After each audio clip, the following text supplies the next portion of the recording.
Queridos, o Evangelho de João, eu já citei isso inúmeras vezes, ele com certeza é o meu evangelho predileto.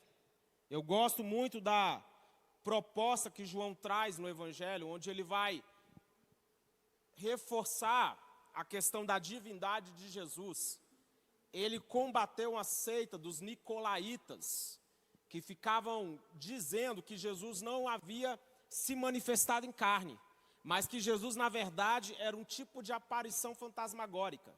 Então, ele começa o seu evangelho dizendo que no princípio era o verbo, e ele fala que o verbo se fez carne, habitou no nosso meio. Ele reforça essa verdade de que, de fato, o próprio Deus se encarnou, tomou a forma de um homem. E a Bíblia diz que como homem, como um servo, ele foi fiel até a morte e morte de cruz.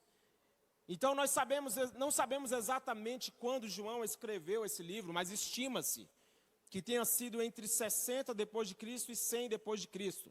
Os antigos escritores cristãos do segundo século presumem que João escreveu esse livro em Efésios, lá na Ásia Menor, que hoje é a Turquia. Dos 7 milagres relatados por João, 5 não foram registrados em nenhum outro evangelho. O evangelho de João, como eu disse, ele é rico em doutrina, né, sendo os principais temas que ele vai abordar a divindade de Jesus Cristo como Filho de Deus, a expiação de Cristo, a vida eterna e o Espírito Santo que nos foi dado. Nesse texto, no capítulo de número 10 que nós estamos lendo, Jesus começa dizendo o seu discurso, afirmando que ele era o pastor, que ele era a porta por onde as ovelhas entravam. Ele estava dizendo o seguinte: eu sou o caminho, aquilo que vocês podem alcançar é através de mim. Ele começa a trazer verdades duras, dizendo assim: se vocês fossem as minhas ovelhas, vocês me ouviriam. Vocês não me ouvem, vocês não sabem por quê. No verso de número 22, vai dizer que eles estavam na festa da dedicação em Jerusalém. Era inverno, se você tiver com sua Bíblia, acompanhe. Jesus, ele estava no templo, caminhando pelo pórtico de Salomão. Então, os judeus vão se reunir ao redor dele e perguntar assim: até quando você vai nos deixar em suspense? Se é você o Cristo, diga-nos abertamente. Olha que pergunta que eles estão fazendo. Por quê? Porque esse assunto era discutido. Quem é você? Jesus, ele fazia tantos sinais. Jesus realizava tantas proezas. Jesus fazia tantos milagres que todos, sem exceção, ficavam maravilhados.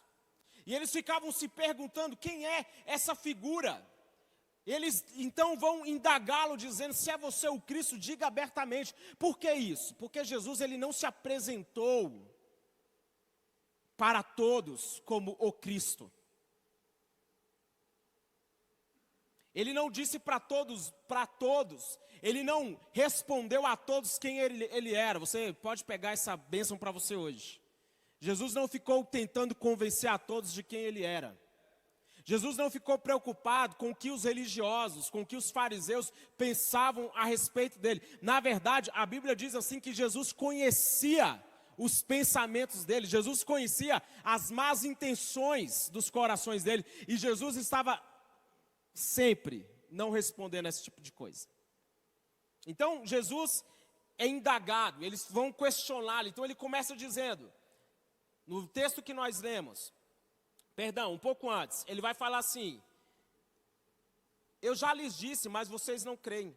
As obras que eu realizo em nome do meu Pai falam por mim, mas vocês não creem porque não são as minhas ovelhas. Jesus está falando assim: as obras que eu realizo, as minhas atitudes, olhe para cá por favor, as minhas atitudes dizem quem eu sou.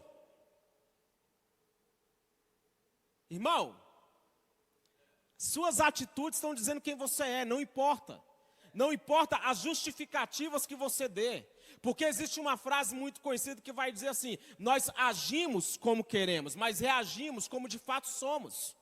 Nada mais autêntico em nós do que as nossas reações. Então pergunto: como você tem reagido diante dos seus desafios? Das lutas que você tem, dos problemas que surgem? Porque acredite, o repertório da vida é feito disso. Mas nós precisamos sim, a cada dia buscar amadurecer. as escolhas que nós fazemos diante dos desafios que a vida nos apresenta. Então acredite, você pode ter muitos desafios, mas se você hoje tem tido reações que você sabe que não são as que você quer, busque o fruto do Espírito. Busque, Senhor, eu quero reagir como o Senhor reagiria. Então no verso que nós lemos, ele começa a citar algumas coisas. As minhas ovelhas ouvem a minha voz, eu as conheço e elas me seguem.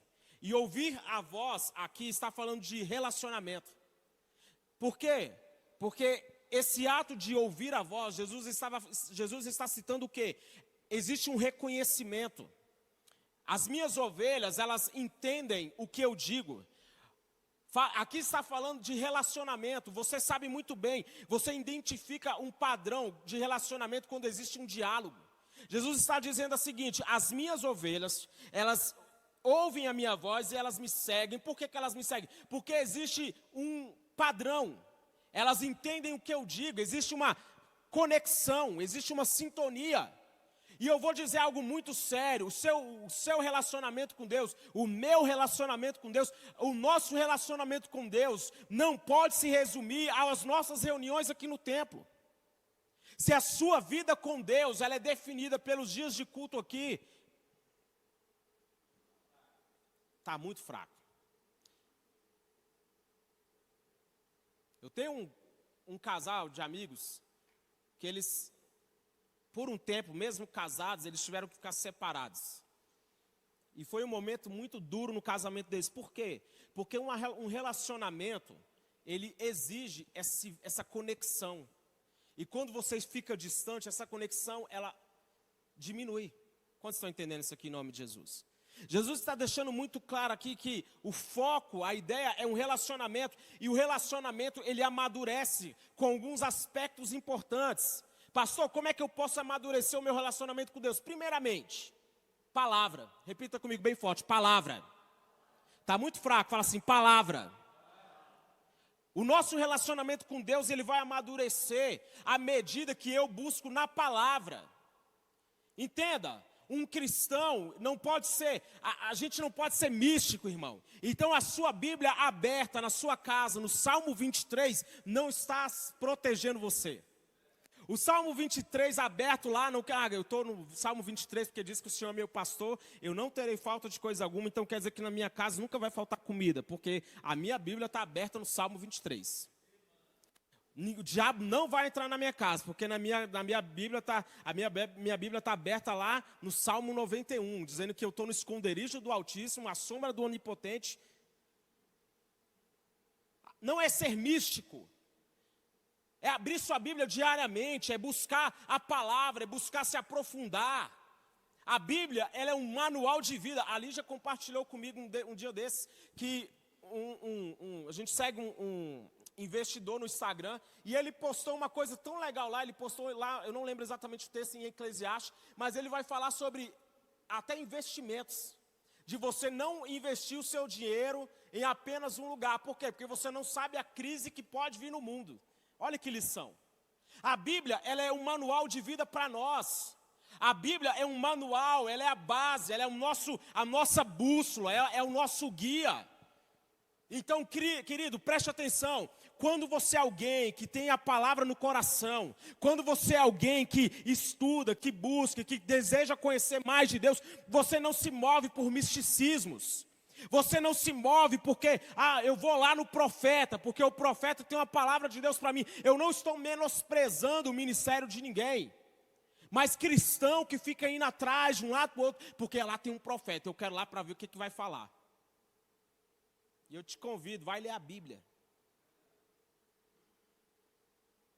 Se você não tem essa intimidade com a palavra, o seu relacionamento com Cristo é no mínimo raso, se não for inexistente. A segunda questão do relacionamento, que traz esse foco, é o que me molda. Quando eu estou ouvindo a voz de Cristo, algo vai me moldar. Entenda que uma frase muito conhecida também vai dizer que você é a média das pessoas com quem você se relaciona, dos livros que você lê, das pessoas e dos programas que você assiste. Então, a ideia é, quando eu tenho um relacionamento com Cristo, quando eu tenho essa intimidade, é Ele que está modelando o meu mundo. A minha perspectiva de vida, ela tem uma base, ela tem um parâmetro, e é Cristo. O parâmetro com que eu enfrento a minha vida é a luz da palavra. Eu sei que a vida não é fácil. A vida para todos nós, ela é cheia de desafios, mas quando eu sou moldado pela palavra, eu creio no que está escrito aqui, que diz que eu sou muito mais do que vencedor em Cristo Jesus. Aquilo que me molda é o que está na palavra, que diz que no mundo eu vou ter aflições, mas eu posso ter bom ânimo. Por quê? Porque Ele venceu.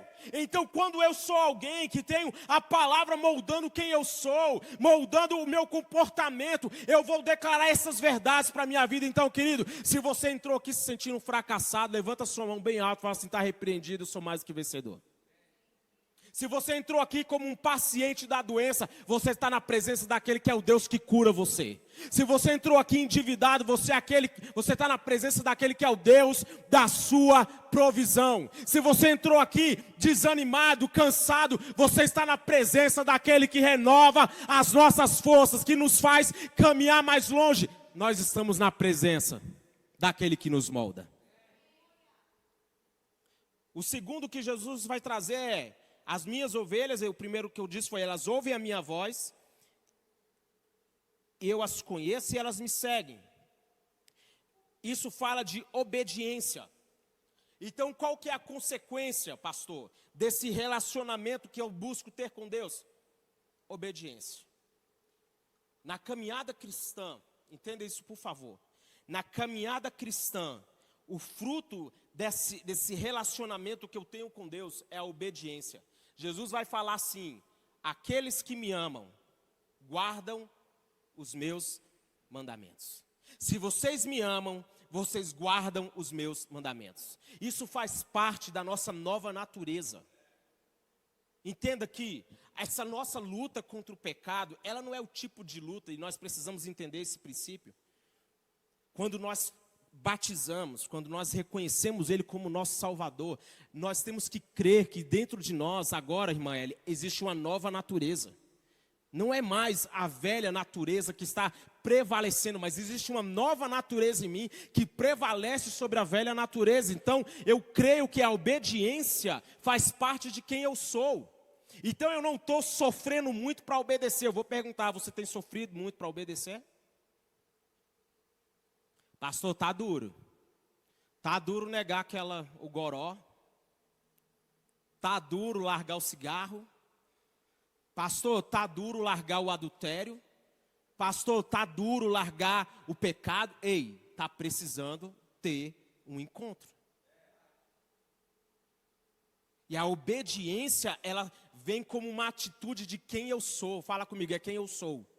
Fala forte, irmão, me ajuda a pregar. Fala assim, é quem eu sou. Eu sou obediente. Eu me movo em obediência. Pastor, quer dizer que a gente não peca? A Bíblia diz que todo aquele que é nascido de Deus não peca e o maligno não toca. Está no Antigo Testamento isso, né, pastor? Não, Novo Testamento. Todo aquele que é nascido de Deus não peca e o maligno não toca. Ou seja, a questão, o pecado não faz parte da natureza redimida de quem eu sou agora. Pastor, quer dizer que eu não tenho pecado para lidar? Tem, querido. O pecado na nossa vida é um tropeço. É algo que acontece, é um acidente. Quantos estão entendendo isso aqui em nome de Jesus? Mas quem eu sou é aquele que tem prazer em obedecer. Dizimista, eu sou um dizimista porque eu tenho prazer em obedecer. Eu sou um esposo fiel porque eu sei que é um mandamento para a minha vida. Então eu vou amar Deus em primeiro lugar, o meu próximo como a mim mesmo. Essas coisas fazem parte de quem nós somos. Nós não temos que estar convencendo um cristão disso. É algo que deve fazer parte da nossa identidade. E muitos de nós precisamos, de fato, lutar contra a velha natureza. Efésios, eu vou tentar abrir rapidamente aqui para compartilhar com você. Esse texto, ele é muito forte. Porque olha o que vai dizer.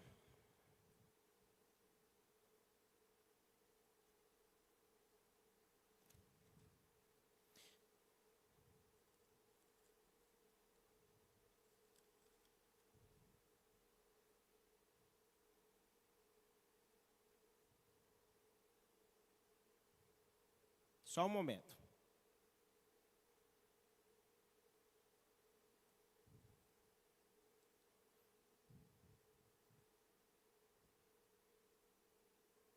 Paulo ele vai dizer: a intenção dessa graça era que agora, mediante a igreja, a multiforme sabedoria de Deus se tornasse conhecida dos poderes e autoridades nas regiões celestiais, de acordo com o seu eterno plano que ele realizou em Cristo Jesus, nosso Senhor, por intermédio de quem temos livre acesso a Deus em confiança pela fé nele. Portanto, peço-lhes, não desanime por causa das minhas tribulações em seu favor, pois eles são uma glória para vocês. Mas olha o verso de número 10. A intenção dessa graça era que agora, mediante a igreja, algo aconteceu quando Jesus venceu, quando Jesus morreu naquela cruz do Calvário, e ele inaugurou uma nova era, não a do que as pessoas não entendem, uma nova época, uma nova estação, um novo tempo.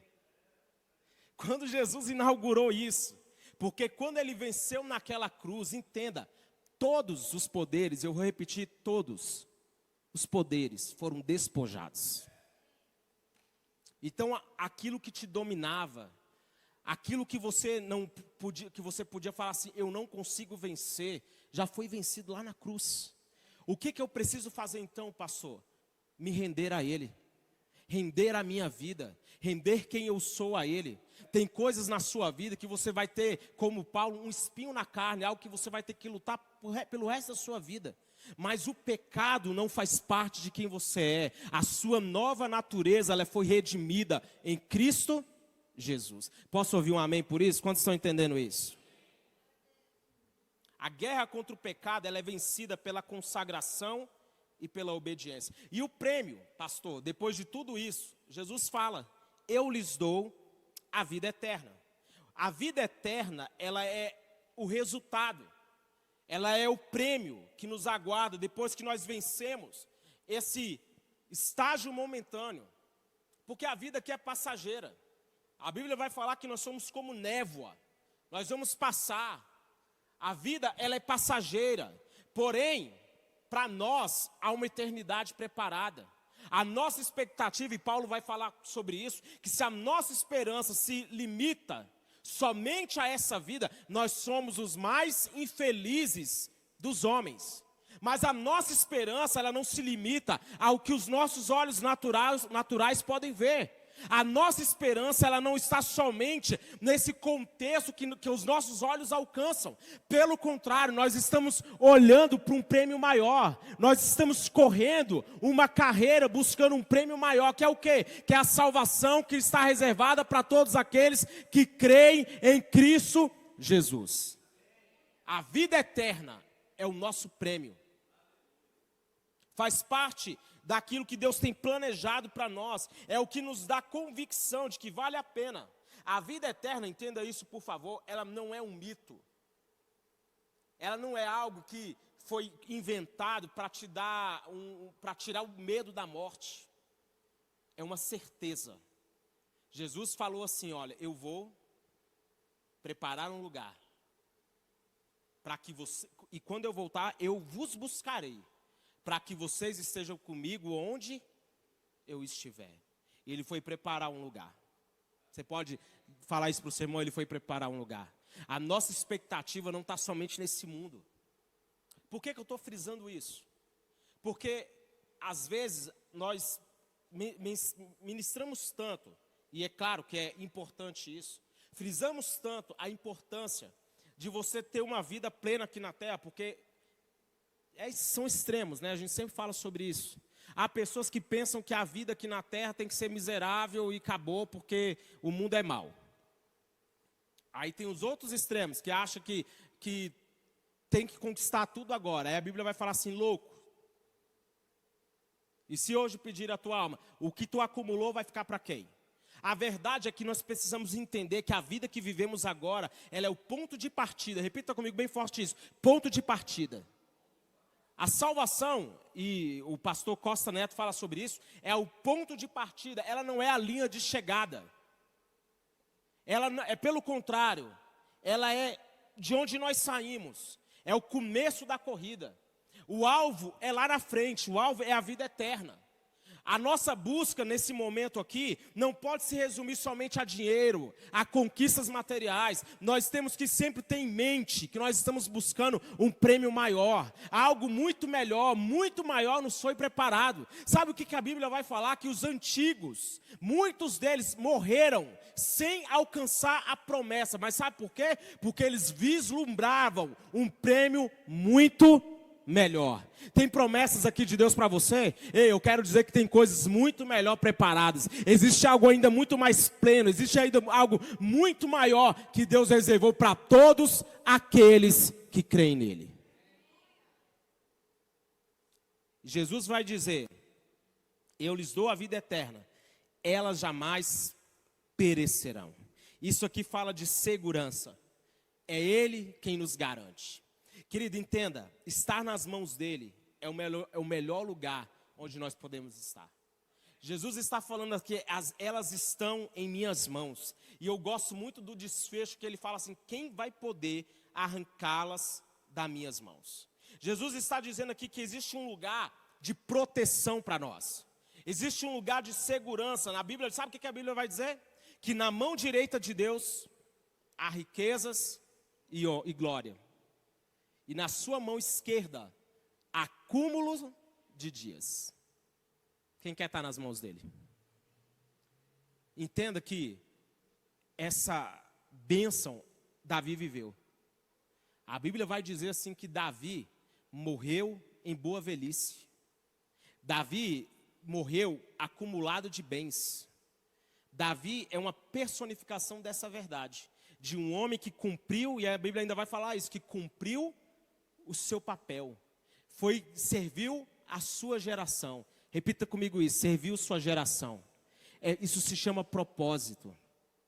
Davi estava nas mãos de Deus. Davi é um exemplo de um homem que se colocou nas mãos de Deus.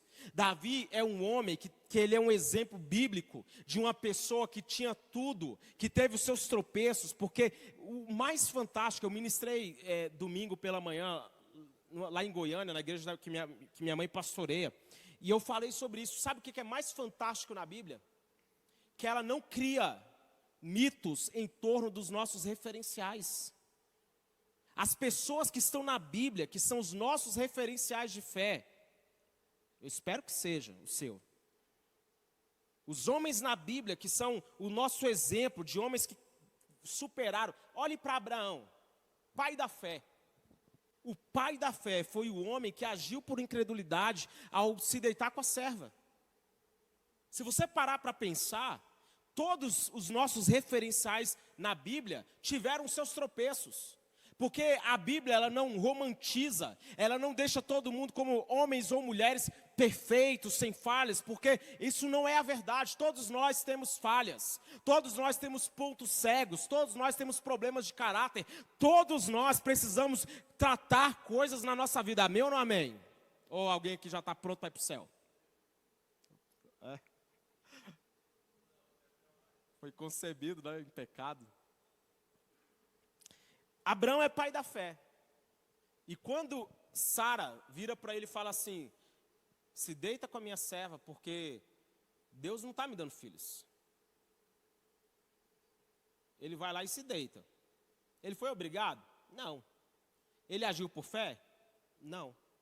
Por quê? Porque ele já tinha uma promessa: Sara vai ter um filho. Mas ainda assim, a Bíblia não revogou. Abraão, o homem que poderia ser chamado pai da fé, mas não, ele é o pai da fé. Mesmo com esse tropeço. Davi é o homem que adulterou. Mas Davi não é conhecido por nós como o homem que adulterou, mas é o homem conhecido como o homem segundo o coração de Deus. Por quê? Porque os nossos tropeços não definem quem nós somos. O que define quem nós somos é aquilo que nós somos em Cristo Jesus. É a nossa real identidade. É quando nós vivemos debaixo do nosso propósito. Quantos estão entendendo isso aqui? Só uma pessoa. A Bíblia não cria esses mitos em torno dos nossos referenciais. Então Davi, ele é um homem que, quando adolescente, foi ungido para ser rei. E ele vai viver depois disso, anos sendo perseguido, vivendo em cavernas, desertos, lutando guerras, tendo que se fazer de doido. Davi é um exemplo bíblico de um homem que depois que teve a unção, a vida dele não ficou mais fácil. Mas Davi, ele sempre se movia debaixo de um princípio: eu não vou agir fazendo algo que vai encurtar aquilo que Deus tem para mim. 2 vezes ele teve a oportunidade de encurtar o caminho. Por 2 vezes ele teve a vida de Saul em suas mãos, 2 vezes. Em um momento ele corta um pedaço das vestes de Saul. E a Bíblia vai dizer que ele se sentiu tão culpado por aquilo, porque ele disse assim: eu toquei em ungido do Senhor. Saul era um homem que o perseguia, mas Davi não agiu por impulso. Quantas vezes você já agiu por impulso? Quantas vezes você já falou coisas por impulso? Quantas vezes você tomou decisões por impulso? Quantas escolhas nós não fazemos por impulso? Davi não encurtou o caminho. Ele decidiu, ele falou assim: opa, recuou. Eu vou citar isso aqui de novo. Ele recuou. E isso parece para algumas pessoas algo muito impossível, ou muito improvável. Eu não recuo, pastor. Eu não volto atrás. Ei, você está precisando aprender a respirar fundo, ler um pouquinho, porque voltar atrás, rever as escolhas,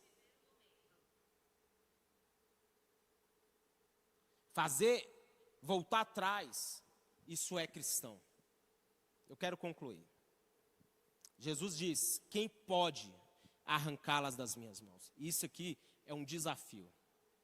Eu não sei o que o diabo intentou contra você.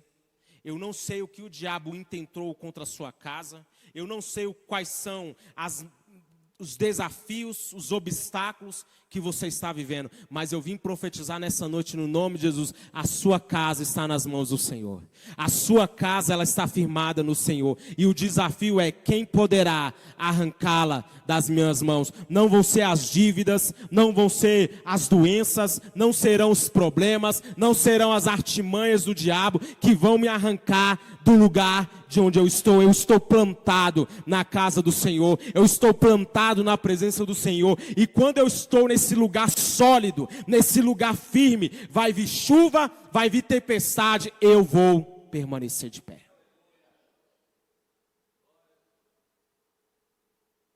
Sua vida, família, empresa, não vai estar na mão do diabo. E eu pergunto para você: onde é que você tem colocado a sua vida?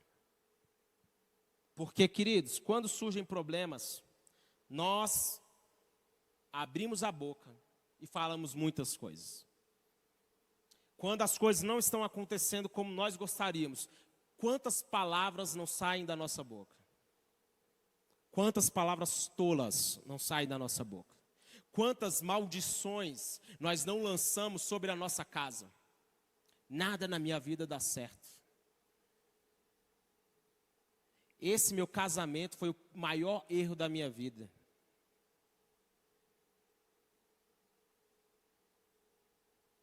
Fulano podia morrer. Misericórdia. Jesus, ele teve que lidar com todo tipo de pessoa. Jesus teve que lidar com a multidão. Aqueles que vinham até ele, Priscila, só querendo milagre. Mais pão. Jesus teve que lidar com os opositores. Aqueles que ficavam procurando algo para o acusar. Jesus teve que lidar com os manipuladores. Jesus teve que lidar com os falsos. Mas sabe o que é mais fantástico? Que quando Jesus estava à mesa com os 12 e Judas estava lá, Jesus não deixou de chamar Judas de amigo. Porque as atitudes de Judas, não, apesar de serem tão tolas, manipuladas pelo diabo, elas não moldaram quem Jesus era. Jesus não se movia para responder esses expedientes. Jesus, ele tinha os olhos voltados para o propósito. E sabe o que nos falta muitas vezes? Propósito. Saber o porquê fazemos o que fazemos. Saber qual é a nossa missão, a nossa responsabilidade. E para nós orarmos, eu particularmente, eu sou um exemplo disso. Por muitas vezes, eu já me vi preso em inferninhos. Quantos já se viram presos em inferninhos? Naldo, obrigado, não. É a pior coisa. E essas coisas, elas vêm para roubar o propósito. Para nos tirar de um lugar de proteção. Porque não existe comunhão entre a luz e as trevas, irmão. Então, as coisas na sua vida que você não consegue corrigir, elas serão sempre um empecilho para as coisas maiores que Deus quer fazer. Às vezes você precisa, como eu disse, fazer o caminho de volta, voltar atrás, corrigir, tratar, resolver o que tiver que resolver. Então, faça as pazes com as coisas do seu passado. Deixe para trás as mágoas, as feridas, a amargura, o rancor. Deixe para trás o pecado. O pecado, ele sempre vai te empurrar para baixo. Ele é uma âncora, na verdade. E às vezes nós não nos... E eu já falei isso aqui e nós vamos orar com isso. Eu me vi já muito envolvido em coisas e quando você se desvencilha desses erros, quando você começa a abandonar, Deus vai começando a preparar as coisas que Ele já tinha reservado para você, elas vão começar a serem liberadas. As coisas que você estavam travadas, estagnadas, elas começam a fluir. Mas existe uma coisa importante, a escolha que eu faço. Ou você é uma ovelha que ouve a voz dele e segue, ou você é um bode.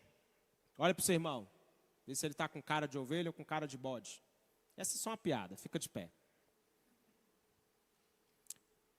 Toda semana nós temos ungido aqui as pessoas. E hoje não será diferente. Mas eu quero te trazer um alerta. Esses atos que fazemos, essa unção que nós vamos trazer sobre você nesse momento, ela não pode ser algo que você pensa de forma religiosa. Irmão, larga o pensamento religioso. Essa palavra, eu tenho convicção de que ela falou com alguém. Porque tem pessoas aqui que elas não estão sendo ovelhas. Elas estão, na verdade, embaraçadas. Elas estão presas em fases, em situações que te impedem de viver o propósito. Jesus, ele deixa muito claro, as minhas ovelhas ouvem a minha voz. Qual é a voz que você tem escutado?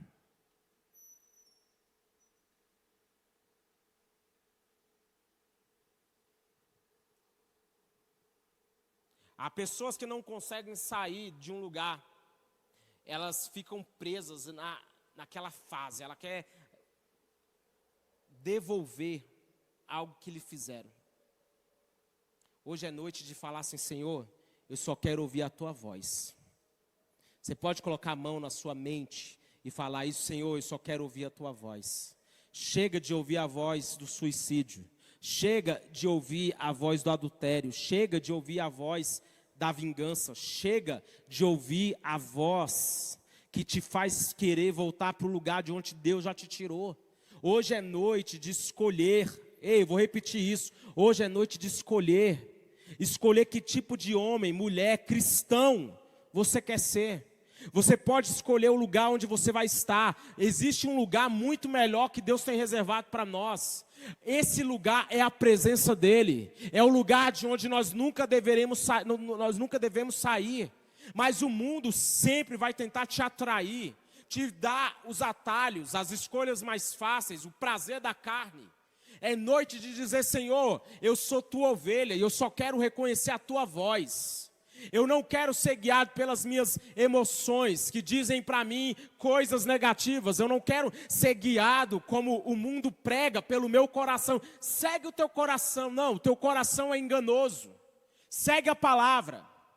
Segue a verdade. Conhecereis a verdade e a verdade vos libertará. Saia do seu lugar, por favor. Toda igreja.